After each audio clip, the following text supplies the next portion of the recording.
Bonjour et bienvenue à chacune et à chacun d'entre vous. Notre partage de ce matin s'intitule « Grâce incomparable ». Qu'est-ce que la grâce ? Un prédicateur a tenté de définir la grâce en disant qu'elle est l'acte par lequel un être supérieur se penche sur un être inférieur pour lui accorder un bien non mérité. Dans notre contexte biblique, la grâce désigne la faveur imméritée de Dieu à l'égard de l'homme déchu, par lequel il pourvoit en Christ à sa rédemption. Car depuis toute l'éternité, il a déterminé d'accorder cette faveur à tous ceux qui croiraient en Christ, Sauveur et Seigneur. Avant la mort de ses parents, alors qu'il n'avait que 6 ans, John Newton bénéficia d'une forte influence chrétienne.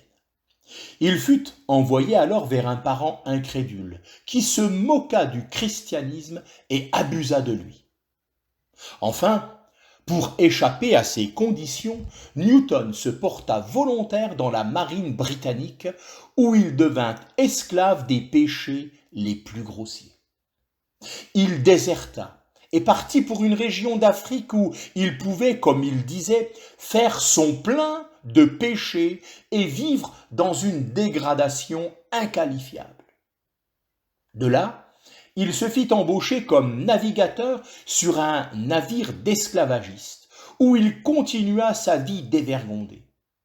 Un jour, il réussit à forcer le cadenas du local où était stocké le rhum. Il se saoula au point de perdre son équilibre et tomber à la mer, d'où un officier le repêcha en plantant un harpon dans sa cuisse.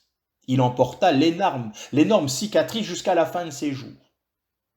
Vers la fin du voyage, le navire entra dans une tempête violente, perdit son cap et commença à sombrer. Newton fut envoyé dans les soutes, là où gisaient les esclaves, avec l'ordre d'actionner les pompes. Pendant des jours, terrifié, convaincu que la mort était proche, il travailla à pomper l'eau et commença à prier le Seigneur. Des versets bibliques appris sur les genoux de sa mère, qu'il croyait oubliés depuis longtemps, lui vinrent en mémoire, et il fut miraculeusement transformé, né de nouveau. De retour en Angleterre, il devint un prédicateur puissant de la parole de Dieu et eut l'occasion de prêcher devant la reine.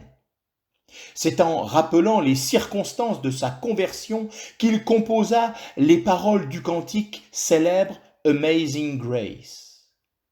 Car il avait appris, comme tout chrétien, que la grâce de Dieu dépasse toutes nos catégories et que cette grâce a trouvé son expression suprême dans la mort et la résurrection du Seigneur Jésus-Christ. Oui, quelle grâce incomparable!